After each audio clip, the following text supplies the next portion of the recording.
I am thrilled to be here today to be coming from the International AIDS Society Conference in Brisbane, in Australia right now. And we are delighted to be here to share the groundbreaking WHO's policy brief on viral suppression with all of you. This is really the biggest news of the conference for people living with HIV. That's something that can immediately be put into practice to change lives and policies that will eventually make it more equitable in the response, increase access for information and viral load testing that people with HIV need to stay healthy and not pass on HIV and have an amazing quality of life, accelerating us to the end of the epidemic. And we'll explain more of that to everybody shortly. But today we're going to start off with just a quick introduction to the brief, and then we'll go deeper into the brief with the author of the brief, who we'll introduce shortly.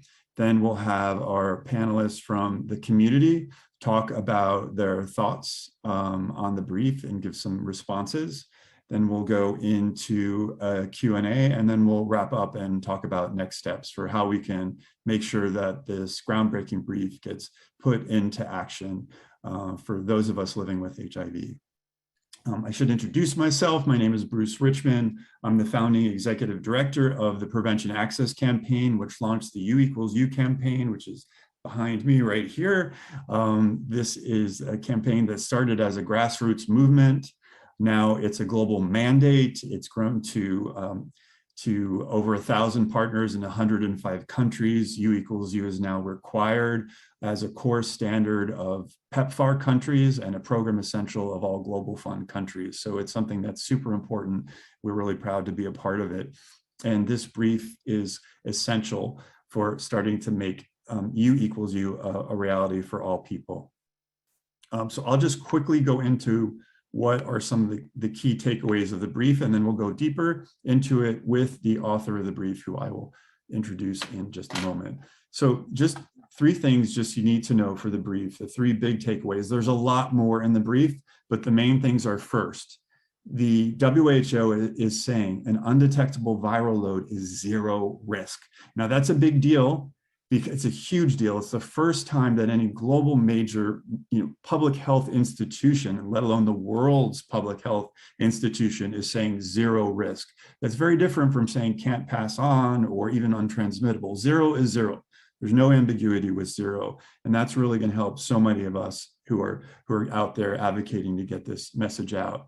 And then there's another category, the suppressed but detectable category of less than 1,000 copies per milliliter. And this is really important because this is a category that previously didn't have definition. So we know that under 200 copies per milliliter is untransmittable, but there was this gap for folks between 200 and 1,000 copies. And now the WHO is clarifying that there's almost zero or negligible risk in that category. Negligible is a tricky word, but it means don't worry about it.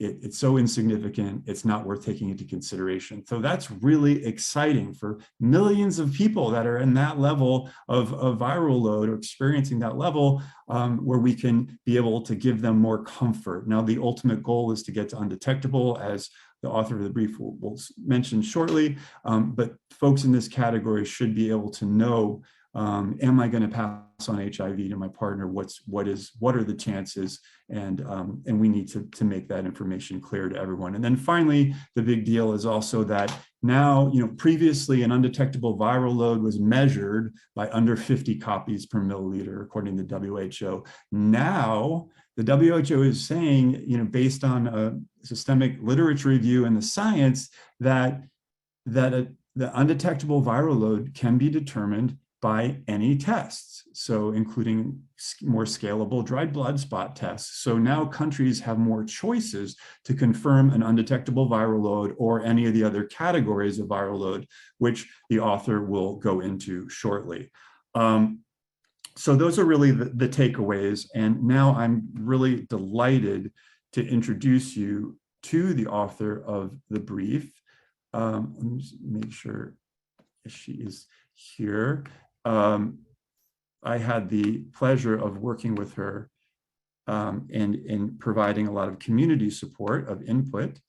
And let me find your bio. Sorry, I'm such a disorganized person. So here it comes. So Dr. Lara Vojnov is the diagnostic advisor in the global HIV, hepatitis, and STI program at the World Health Organization. In this role, Lara leads normative guidance, development, and country support for HIV, hepatitis, and STI diagnostics. Prior to working at the WHO, she spent several years working with the ministries of health across sub-Saharan Africa and Asia as a senior scientist with the Clinton Health Access Initiative.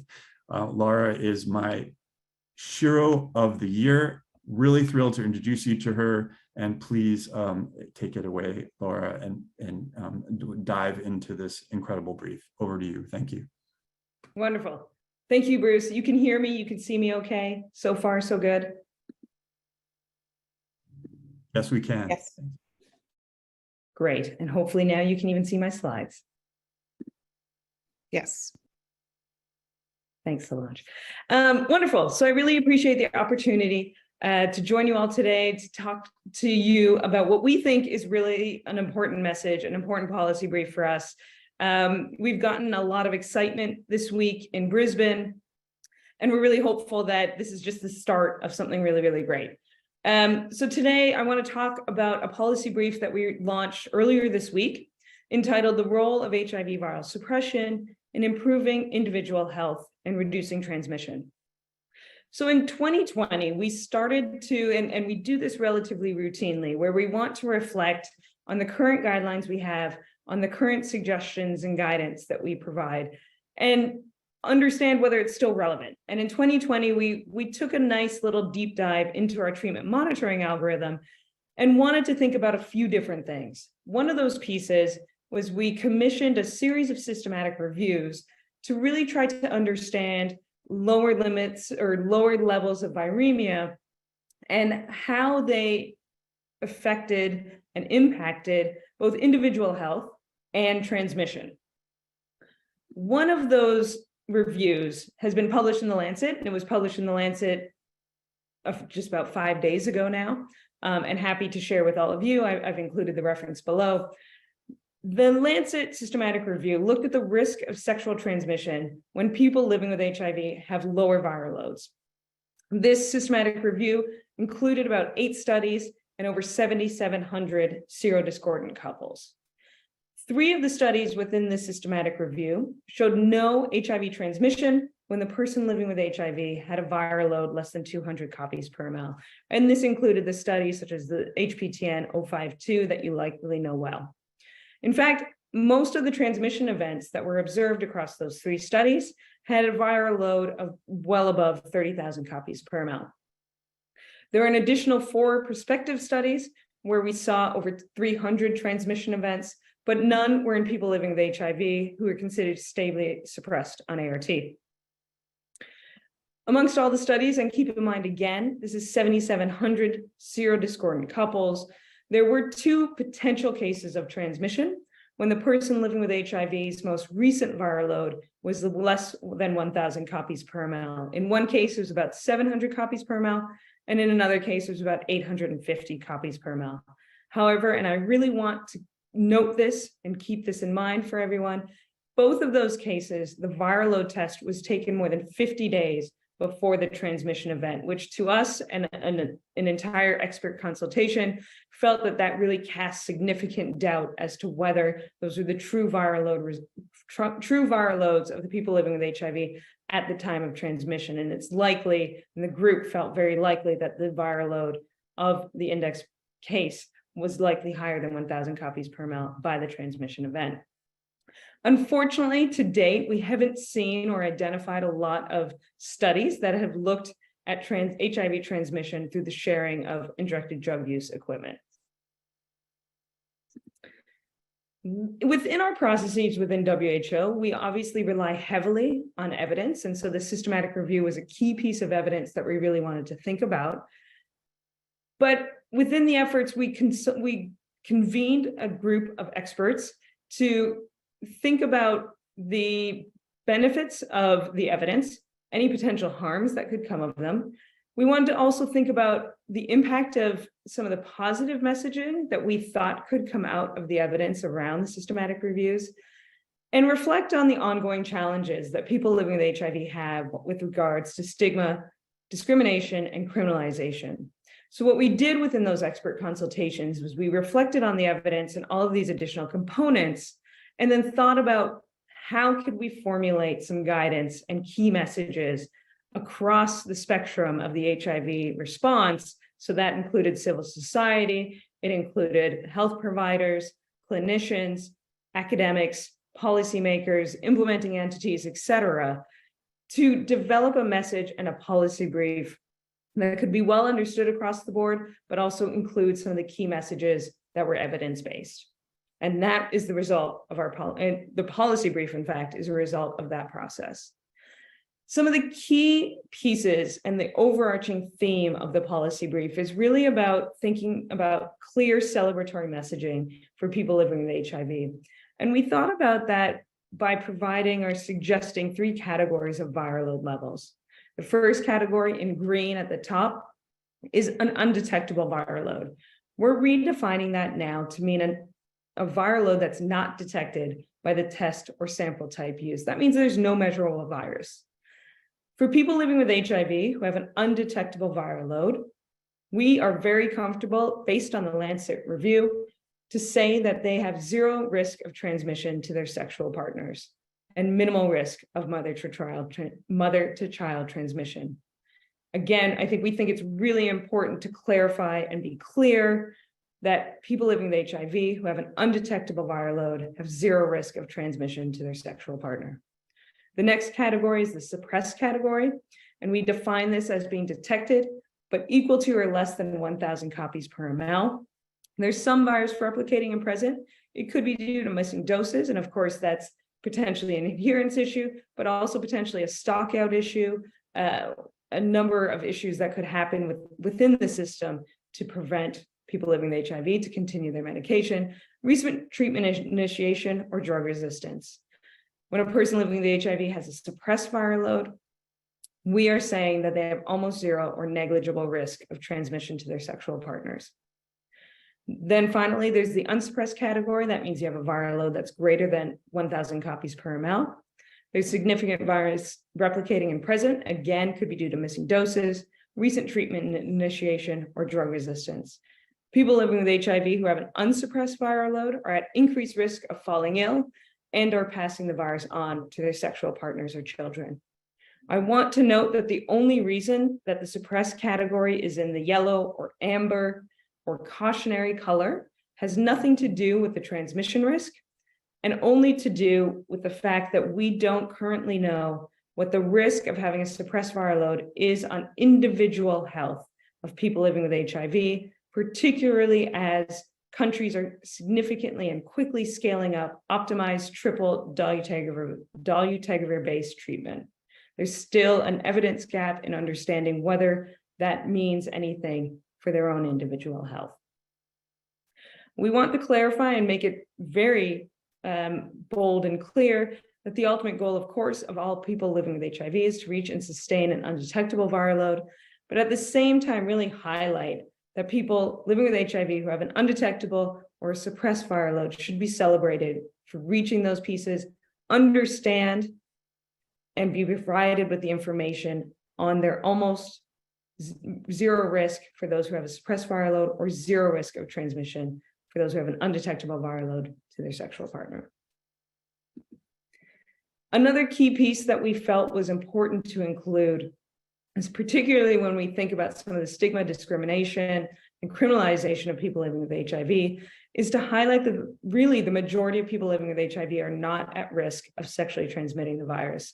And this is from work with Jeff Eaton and his group that was published earlier this year at CROI that looked at the proportions from the FIA studies of people living with HIV who are on ART and have an undetectable or suppressed viral load. And you'll see from this graph that over 70% of people living with HIV have an undetectable viral load or a suppressed viral load, meaning that they are not transmitting the virus onto their sexual partners. The majority or all of the transmissions that are occurring are from people living with HIV who are undiagnosed, who are diagnosed but untreated, or unsuppressed. And so ideally, some of the considerations that we'd be thinking about as an HIV response, of course, would be continuing to provide PrEP, but also trying to identify people living with HIV who remain undiagnosed and link them to optimal and keep them into antiretroviral therapy programs. There are two additional considerations that we wanted to talk about. Number one, I think we all know that HIV viral load test results can be a real motivation for adhering to treatment and achieving the ultimate goal of being undetectable. But the problem is, if people don't have access to viral load testing, they may not know, or they cannot know, that they have an undetectable viral load and can live their life knowing that they're at zero risk of transmitting HIV sexually. And so to link with that, we're really encouraging that current WHO pre-qualified tests, including point of care and alternative sample types such as dried blood spots, can support the goals of treatment programs to accurately measure and report viral load results as unsuppressed, suppressed, and undetectable. This shouldn't be a plasma versus DBS conversation. This should be encouraging and making sure that all people living with HIV have access to viral load testing, whether it's through a plasma-based test, dried blood spot, or any other WHO pre-qualified assay. It can provide the results and the knowledge and the information that is critical, or we feel it's critical, that we're portraying within this policy brief. Now, you might ask the question, but how can we use dried blood spots? Does this really work when we think about having an undetectable result or a suppressed result? There are a number of different outputs that viral load technologies can provide. Regardless as to what the technology is or the sample type, they can all provide a not detected result. And they all, in fact, do provide a not detected result. And again, that links to the undetectable. It means they couldn't find any virus in the sample. For dried blood spots that perhaps might have what we consider a lower limit of detection that's a bit higher than plasma, that doesn't mean that it can't measure something that's below that limit of detection. In fact, oftentimes it does. But for regulatory reasons, it just won't give you the actual number, but it's not going to say you're not detected. It's not going to give you a really high number incorrectly. It's effectively just going to say, you have some virus. We can't give you the number, but it's in that suppressed category. And we feel like that's really important for people to know, that even with higher limits of detection for certain assays or sample types, that doesn't mean that it can't measure below. And the reason why this is important is we've done a systematic review that's come out in PLOS Medicine to show that even with that, what some people would consider limitation of a higher limit of detection, it still accurately measures when someone has an undetectable or suppressed or an unsuppressed viral load. And so we really want to encourage countries and others to think about all of these different alternative options that you can utilize to be able to provide viral load testing to everyone, and therefore giving everyone and empowering all people living with HIV with the information of what their viral load is and how that relates to how they can live their life and what their transmission risks are. And then I just want to summarize quickly with viral suppression obviously remains a key global public health and individual goal. I think we all know well the 95, 95, 95 targets.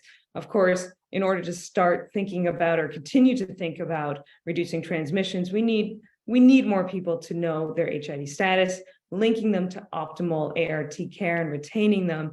And then, of course, ensuring that 95% of people on ART have viral suppression. When we think about viral suppression, it's not just about undetectable. Ideally, we'd be counting both people living with HIV who have an undetectable and a suppressed viral load. I just want to pause here and just acknowledge all of the experts that joined our consultation. Again, this came from both civil society, researchers, policymakers, implementing entities, et cetera, really contributed significantly to getting this policy brief where it is. And then we have a number of people, both from WHO, IAS, and other spaces, who supported finalization of the brief and also supported translation. Shortly, we should be linking online and the website is below where you can find the policy brief. We've translated it into French, Spanish, Portuguese, and Russian to be able to hopefully support the message getting out more widely. And then we're always open and interested in additional translations as you see fit and as you think there's need, and can link with our regional and country offices to do so beyond our 6 UN official languages. So Bruce, I think I will pause there and hand it back to you. Thank you so much, Laura. And I really want to just acknowledge and pay tribute to Lara and her colleagues at the WHO. This week marks 5 years since the WHO endorsed U equals U at the World AIDS Conference in Amsterdam. So the WHO, and this WHO has been behind and pioneer with treatment as prevention for many, many years. And the fact that this agency has stepped up to say zero risk, which is fairly rare in science for anyone to say zero risk, is a really bold move that is going to change a lot of lives. So thank you so much, Lara. Really thrilled to introduce my colleagues now. So if our panelists could come forward, I will introduce each of you. We have, gosh, it always takes me a little bit of time to find my, my notes. Okay, so we have Florence Riako Anam, who is the co-executive director at GNP, and she is passionate about youth leadership, the health, rights, and well-being of people living with HIV, driving tireless advocacy work to empower individuals, regardless of their background, and ensure their access to comprehensive SR, HR, and HIV services. Her leadership is instrumental in fostering inclusivity and affecting positive change within the global HIV community. And we also have, is everybody on the screen? All the panelists? I can't tell. I think so, right? Yes, and so we also have Mr. Tung, Doan, who is a young gay man and LGBTI and HIV activist in Vietnam. He is currently the programs manager at the Global Network of Young People Living with HIV, Y+ Global, and a technical advisor for Lighthouse, a community-led organization in Vietnam. Tung has over 13 years of experience working in community development, communities health and rights advocacy, HIV/AIDS response program implementation, and stigma reduction at national, regional, and global levels.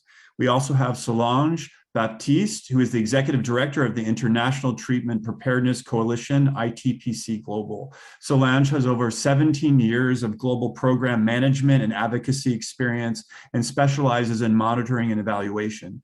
She has a depth of knowledge in social epidemiology, program design, and community systems strengthening in the developing world through her work on USAID, PEPFAR, health and development, other bilateral and multi-country initiatives across Latin America, the EECA countries, and Africa and Asia.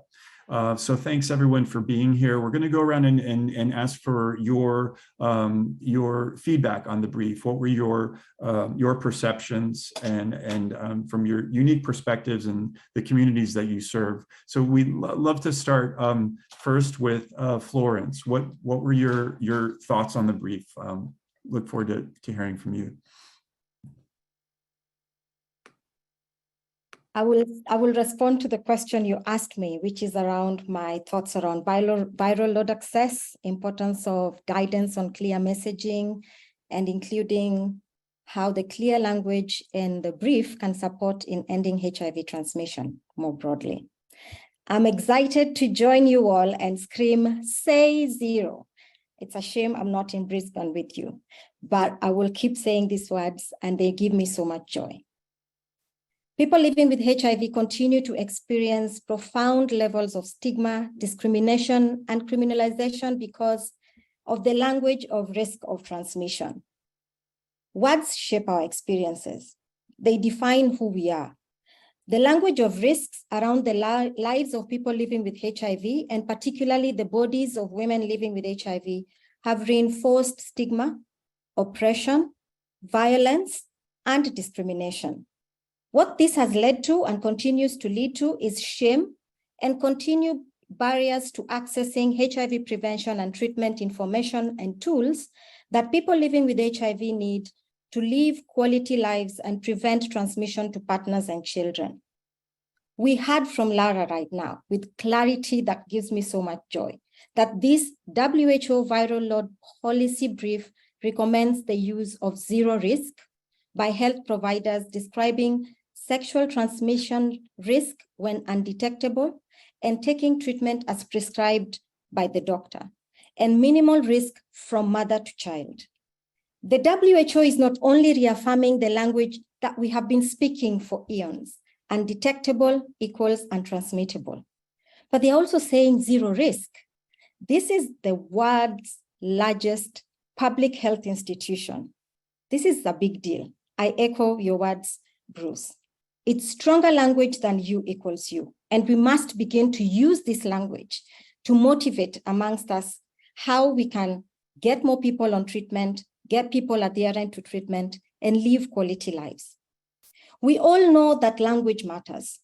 This global credibility of WHO and the universal clarity of zero risk will help communities break down the persistent hesitancy we have experienced in informing people more confidently and clearly about undetectable equals untransmittable, U equals U, and its evident benefits. The global credibility is how communities will be able to address social barriers to accessing treatment and prevention tools.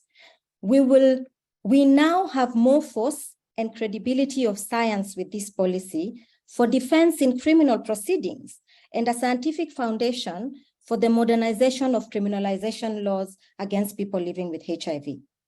In many countries, laws criminalizing HIV transmission, exposure, and non-disclosure have been introduced. These laws are increasing despite being ineffective, discriminatory, and obstructive to HIV prevention, treatment, and care. Many fail to acknowledge that HIV is no longer a death sentence due to effective treatment, which eliminates the risk of transmission. Zero risk. As at GNP+, we have, with all the key population networks, started the Not a Criminal campaign that seeks to advocate for the removal of draconian laws, including those that criminalize people living with HIV. The viral load policy, if operationalized properly, can lead to massive scale-up of viral load testing. Millions of people are without access because countries have limited diagnostic tools. Countries need both plasma and alternative sample tools like the dried blood that Lara was talking about and point-of-care testing to expand access to viral load testing, including for pregnant and breastfeeding women living with HIV. All actors in the HIV sector need to reach as many of our community with this message on zero risk, to motivate adherence, motivate safe and healthy pregnancy and breastfeeding experiences, and motivate uptake of viral load testing. Community-led, updated treatment literacy interventions, health worker trainings, and briefings are critical in this time, particularly now when the momentum is still high. This must be complemented by country plans and resources to ensure treatment and viral load testing is accessible for all. Everyone wins when people living with HIV have quality and healthy lives. We all know, however, that for all of us to best benefit from the opportunities of the zero risk, all of us must work to end the health inequalities that limit many people living with HIV from accessing treatment, and many who do not access viral load testing or have no idea what their results are after they get tested. All people living with HIV must be able to confidently own the language of U equals U and zero risk, and confidently shout, say zero. Thank you, and back to you, Bruce. Florence, thank you so much. That's so inspiring. And now I would love to introduce Tung. Could you please take this virtual stage? Thank you. Over to you. Thank you very much, Brooks. Thanks, everyone. Thank you very much for having me here today to celebrate this important milestone, not only as a young person, but also to representing the voice of countless other around the world who are affected by and living with HIV. I must state clearly that viral load access is critical, particularly for all young people living with HIV. Viral load testing is more than just medical procedure. It is a lifeline that allows us to track the effectiveness of our treatment and take control of our health. However, access alone is not enough. For sure, we also require guidance on clear messaging from a youth perspective. Medical terminology can be confusing and complex concepts can be difficult to understand, especially for young people. That is why it is significant to communicate with young people in simple, relatable terms that reflect our experience. In this regard, you could use concept proof to be a useful tool, and saying zero risk is significant. It is not only inspiring us, but also groundbreaking in terms of removing the stigma associated with HIV.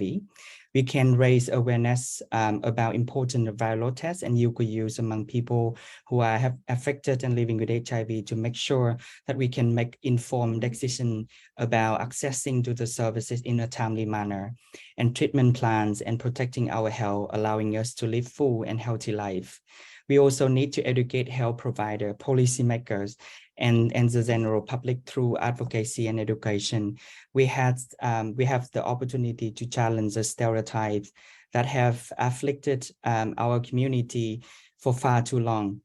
And by doing so, we will create an environment in which all young people living with HIV have access to quality healthcare and social supports as a right, not a privilege. But our adventure does not end there. We have to also defend our rights to participate in decision-making processes that affect to our life. And we are not simply passive recipients of care, but we are active change agent. Intervention and strategy must take into account for the unique perspective, needs, and aspiration of young people. And finally, remember that the fight against HIV about more than just medicine and science. It is also about the equality, understanding, and compassion. We make a real difference in the life of those living with HIV if we work together as a united force of young advocates, and we pave the way for a brighter future by championing viral load access and clear messaging, particularly around youth use.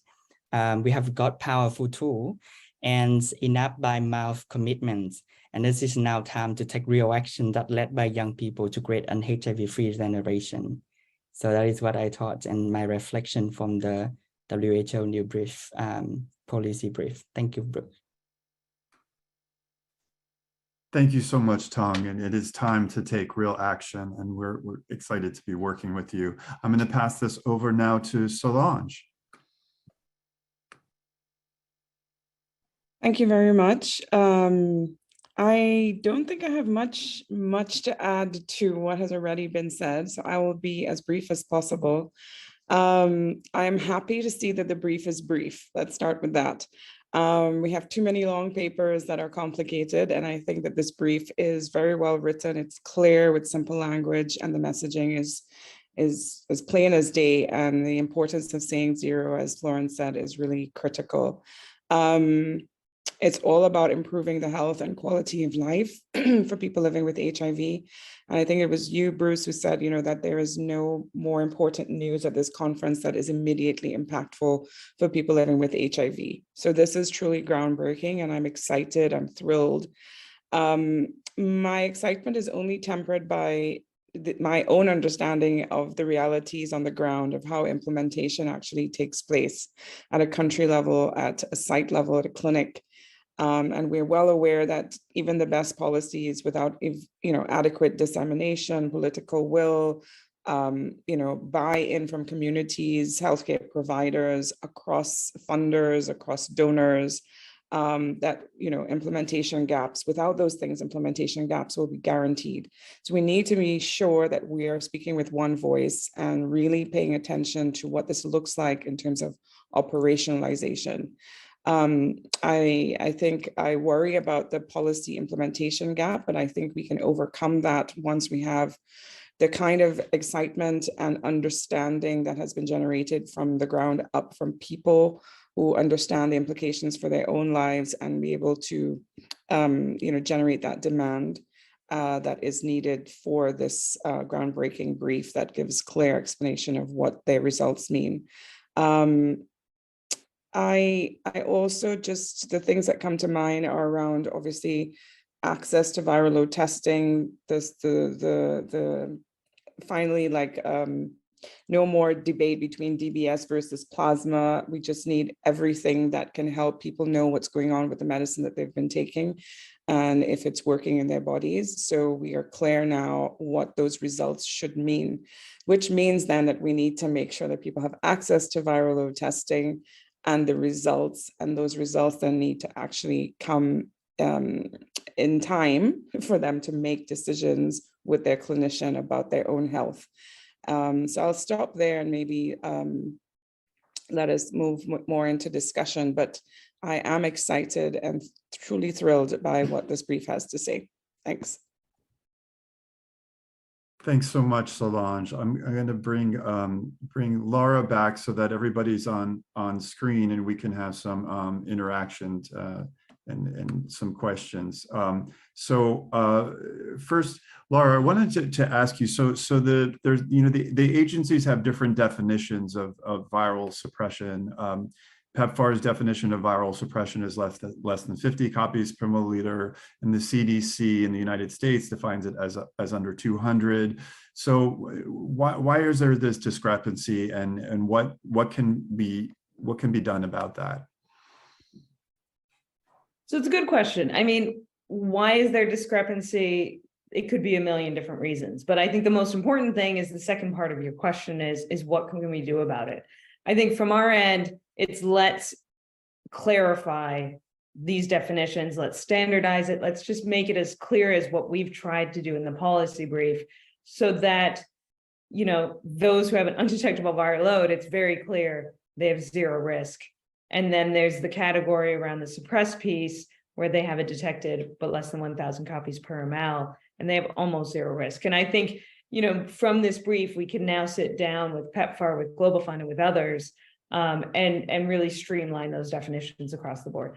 I don't suspect that that'll be that challenging of a conversation, frankly, given I think the reception that we've had around this. And I really, you know, for a second, want to also take the time to acknowledge and appreciate a number of you who are joining this call, you know, Solange, Florence, you know, Bruce, all of you who have contributed to this policy brief. I think we haven't always engaged as well in this space. And I think the voices of civil society here were really critical in helping us to craft and think about what the key needs were in terms of developing this policy brief. And just want to take that minute for a second to thank you all for doing that.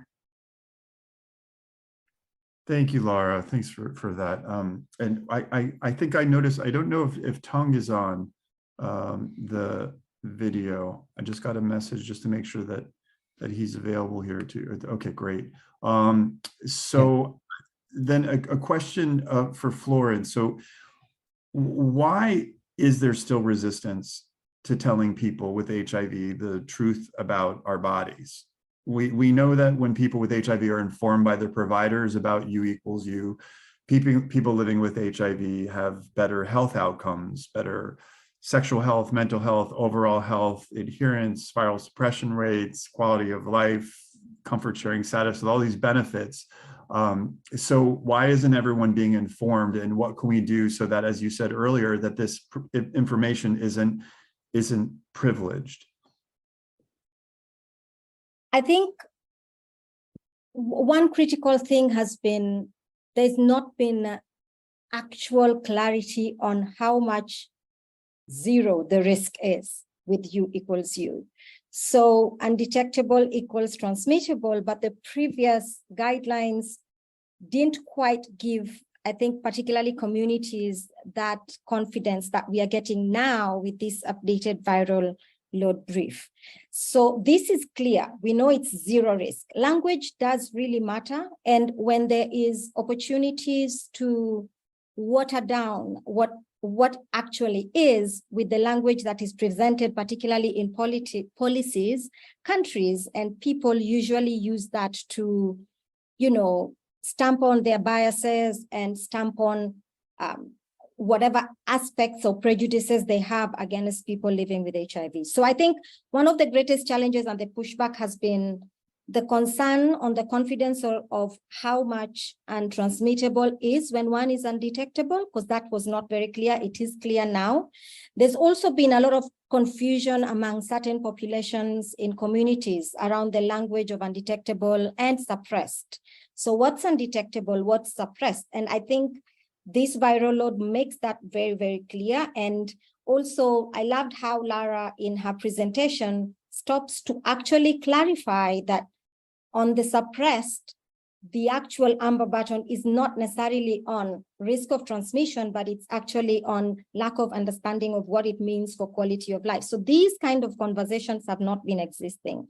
Then for certain populations like women and girls, and particularly pregnant and breastfeeding women, there's not been enough information for people to just own it and be like, oh, so I can breastfeed my child and the transmission is there or not there, but now we know there's minimal risk. So I think the language has shifted now to give us more confidence.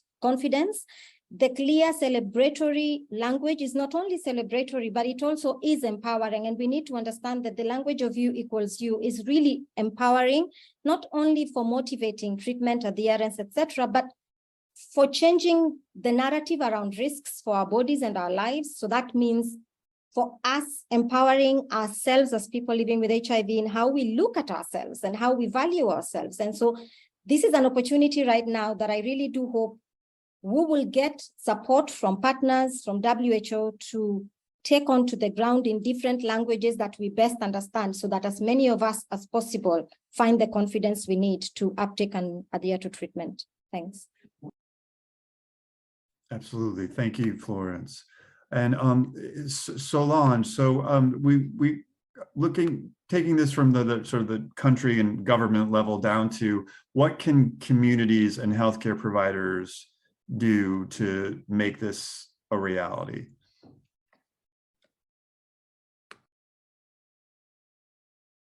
You know, I've been thinking about this. Obviously, I've tried to prepare, but now I'm thinking about something else. I'll just say that, you know, what we end up having is sometimes we have now awareness of people living with HIV, recipients of care, having higher awareness than the actual healthcare provider, the sister, the nurse that is in a rural area, or even in the urban setting at a clinic.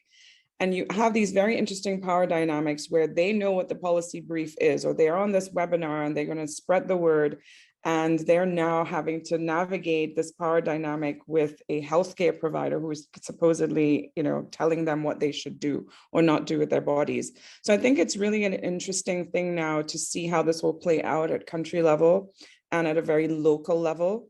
Our job is to make sure the message is spread and it's spread without distortion. So any media picking this up, anybody telling their friends, they're not going to dilute it, as Florence said, and put their own stamp of contamination on it.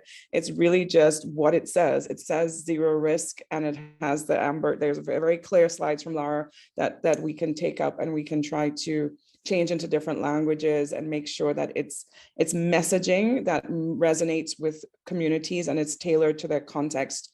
Say it in words that they understand and explain and take time to break down the messaging. From a systems and a government perspective, I think the role of communities are also to monitor what's happening in terms of viral load access. We at ITPC have been doing work for community-led monitoring around what's happening at the lab, in particular with viral load testing. So when people get their viral load tests done, how many of them actually get their results and how many of them get the results with an explanation of what the results mean. The drop-off is wildly incredible. And so for this to work, we need to be able to have messaging that goes all the way through so that people understand what their results mean so that they can make decisions that help them to live healthy and quality lives.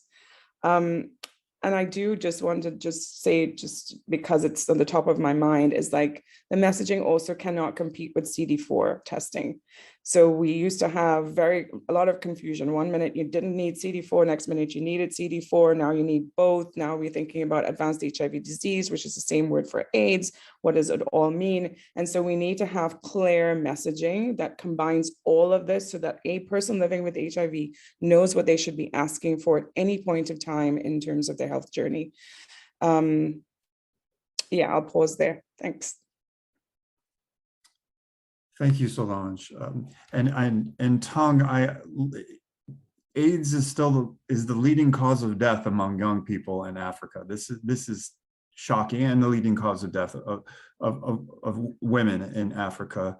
But specifically, let's focus on young people being left behind. How could this policy brief end up addressing this unacceptable current reality?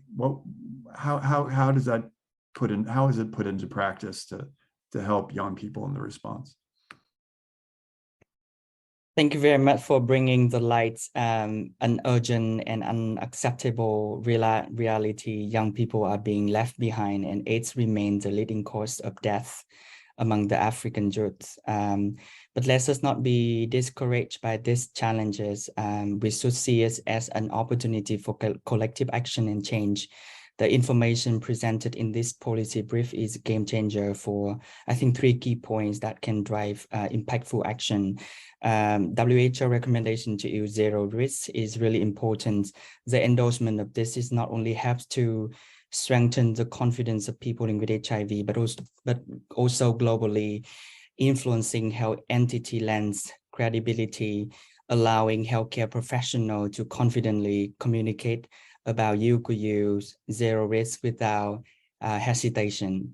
The policy brief also highlights the tremendous potential for scaling up viral testing, utilizing various methods, including more scalable dry blood spots, will increase accessibility and allow countries to confirm viral categories more effectively. And it is also important entry point for young people to gain confidence in accessing early testing and treatment services, particularly those who continue to refuse services due to stigma and discrimination. In addition to changing social attitudes and confronting social prejudice and stigma and discrimination, with the implementation of this policy brief, millions of people, young people living with HIV will be able to live without fear, confidently embracing love, relationship, and family planning. And this is an enormous leap forwards in the speeding the end of HIV and AIDS.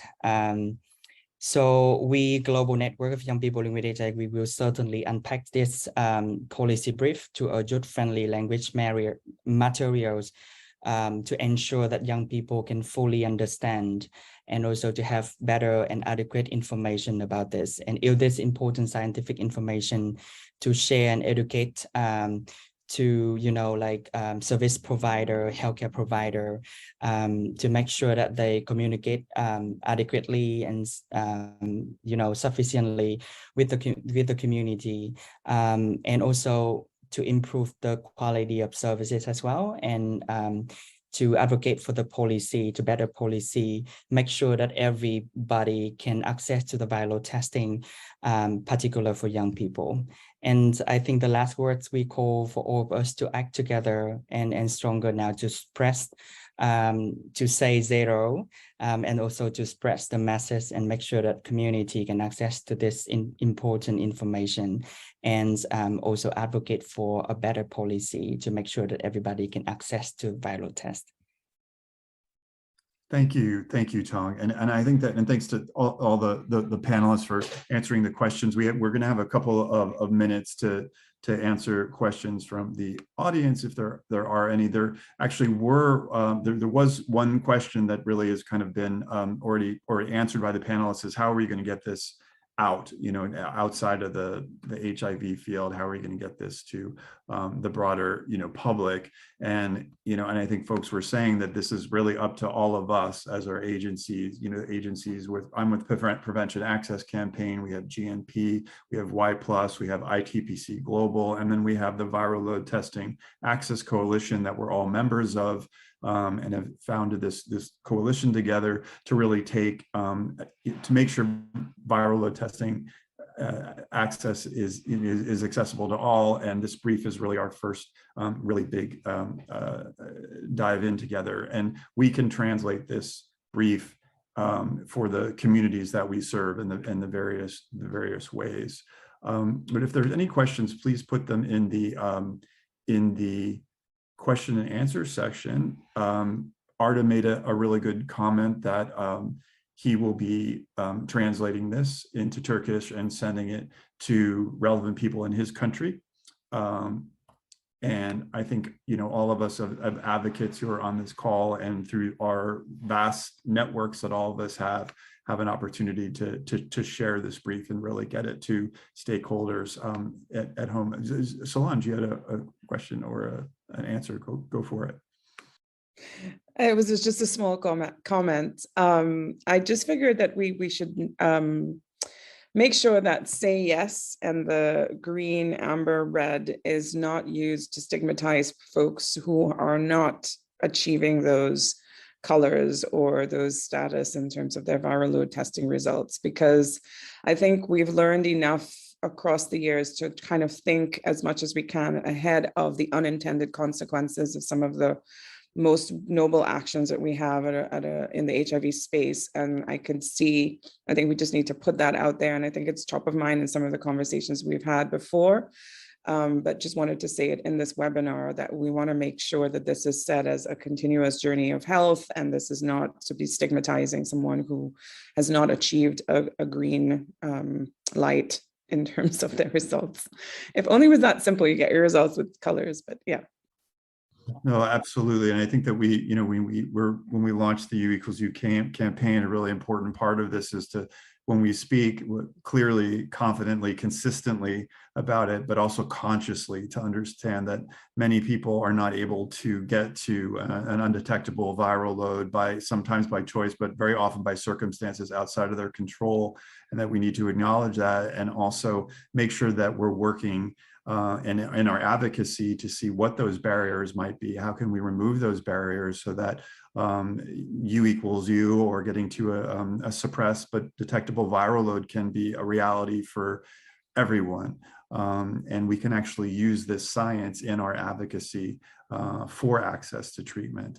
So if there are not any other questions, maybe now what we can do is we'll really talk about next steps. So the groups here that you see, as well as other civil society organizations have formed, as I mentioned earlier, Viral Load Testing Access Coalition. And part of what we're doing is looking at how to take this brief and communicate this to the communities that we serve and in the countries where we're working, and making sure folks, as I think Solange had said earlier, not put their contamination on it, or as Florence was saying, to change the message or dilute the message. And there's so many different audiences that we need to reach. We need to reach first and foremost people living with HIV with this great news. I mean, we're an incredible activist force. We've been rising up around the world around different issues, whether U=U or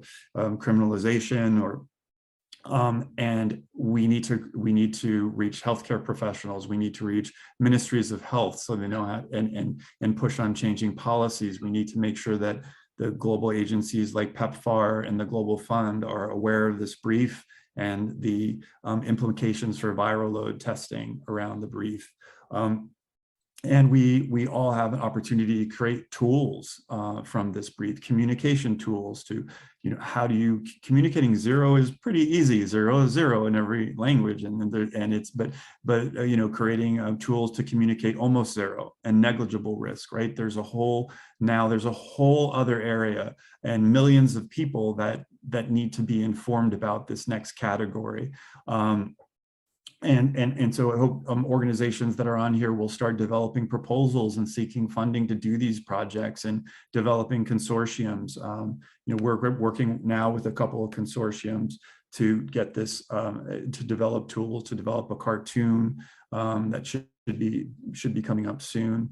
And then we really need to look at integrating this into policy. Now that we have zero for the undetectable level and negligible in 1,000 and below, let's look at integrating this into our criminalization movement. And negligible holds a lot of weight in court because it means it's so low, it's insignificant. So don't worry about it. So throw it out of court,